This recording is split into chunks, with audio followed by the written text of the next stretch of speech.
long ago we talked about vertical jumping form, and we released a video showing Spud Webb and Vince Carter and how they jump off 2 feet and how to use your last step to set up for the jump and your entire body to get more elevation out of your jump.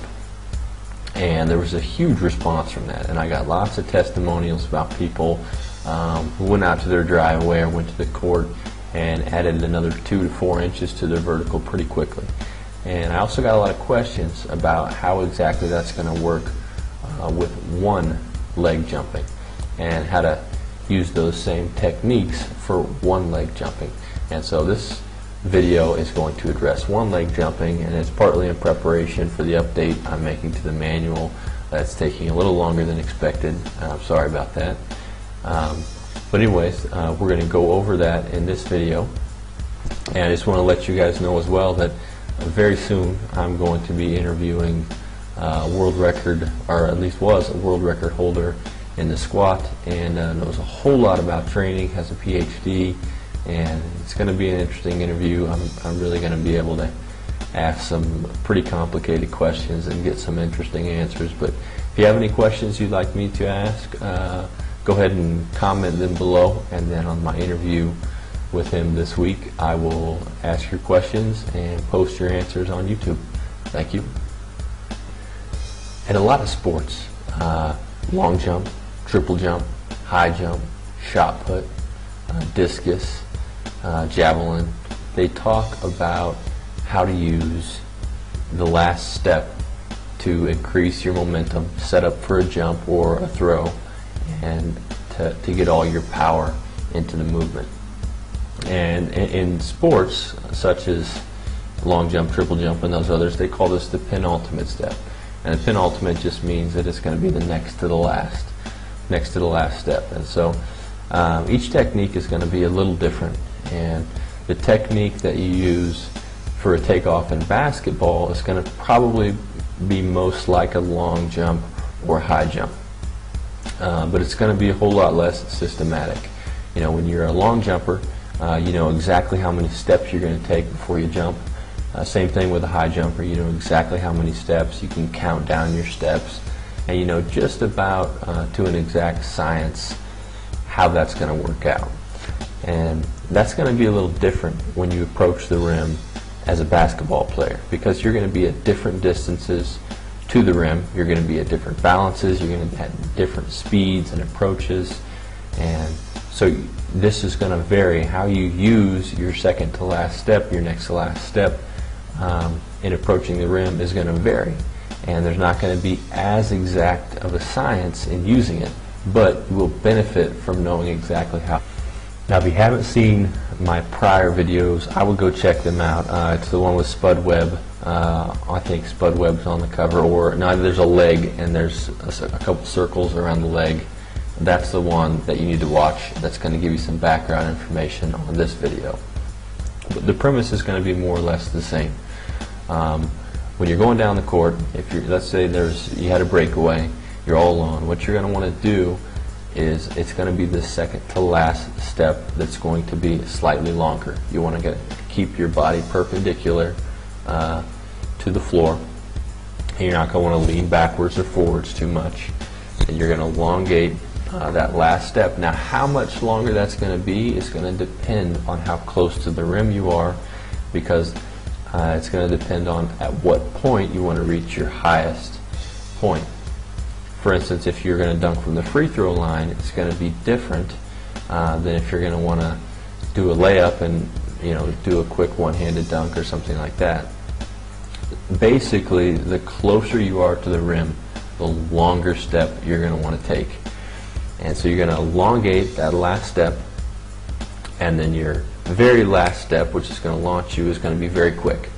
So you're going to be taking a rather steady pace to the rim. You don't want to go too fast that you can't control the steps.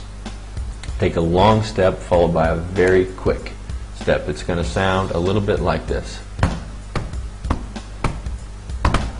So it's going to go fairly rhythmic, and then a longer step, and immediately following it there's going to be a quick step. And I'm going to show you videos of people doing it and how much longer their steps are.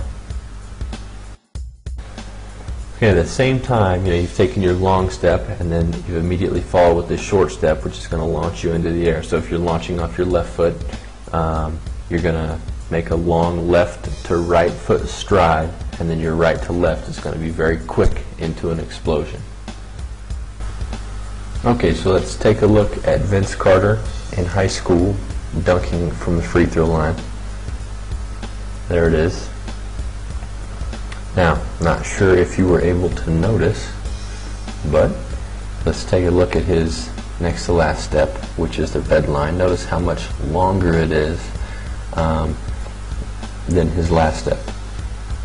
So he posts off his left, steps off his left leg, hits that right, and then quickly back down with the left to jump. Watch it in slow-mo again. Long right, quicker left, and then he's up in the air. Okay, let's take a look at how a world-class long jumper is going to exaggerate this.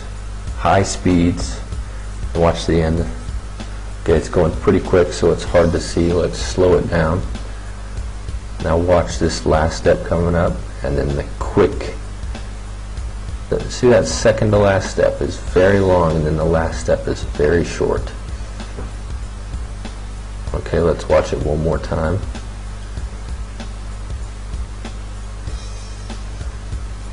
So he lowers the hips on that step. Here we got LeBron James. I love his one-step form. He's powerful. Okay, now see how his second to last step and his last step, the difference. Now watch it in action again. Very quickly on that last step again. So this lengthened next to last step and shortened very last step is something that most athletes and you are probably already doing intuitively, but being aware of it is going to help you to optimize it to get maximum height at the right time. And there are drills that you can do. One of the drills is simply doing power skips, which is just it's like regular skipping with an accentuated knee drive, and there's really going to be a quick left to right or right to left to teach you how to do the very last quick step. Another way to do it is to set up some hurdles. You can set up anywhere from 4 to 8 hurdles, and you need that spacing just enough so that you can get a quick 1-2 step and get over the next hurdle. So you're going to jump the hurdle 1-2, jump up to the next hurdle, and eventually I'll make you some videos for that. I'm in Morocco right now. I'm not sure I'm going to have any hurdles, but soon I hope to show you some videos, and there will definitely be some videos for that drill in the jump manual. So basically with the demonstrations here combined with the information from the other form video, the first form video, is going to help you to use your one leg form to get higher and further depending on what you're doing at the moment, and to get more out of your vertical jump. And there are some people who are able to take this one leg form and really practice it, and really just until it becomes second nature for them, until they get a feel how to use it to maximize their explosive power, and they can gain upwards to 4 to even up to 8 inches on it. I've seen athletes gain a whole lot off of their form. So I hope you're able to use this. Another thing that you want to do is we talked about synaptic facilitation in another video, and how maximum jumping every day is going to help you build that skill. This is something you can put into into your warm-ups or into your everyday activation to perfect your form and perfect how well you jump off of one leg. Because it's one thing to be able to jump off 2 or 1 alone, but if you can perfect both forms, you're going to be a lot more versatile as far as if you get that one step on your defender, you're going to be able to take off with one leg and get higher and take it to the hole. So anyways, I hope this helps you out. Leave me any feedback and rate my video, please. Thanks very much. Bye-bye.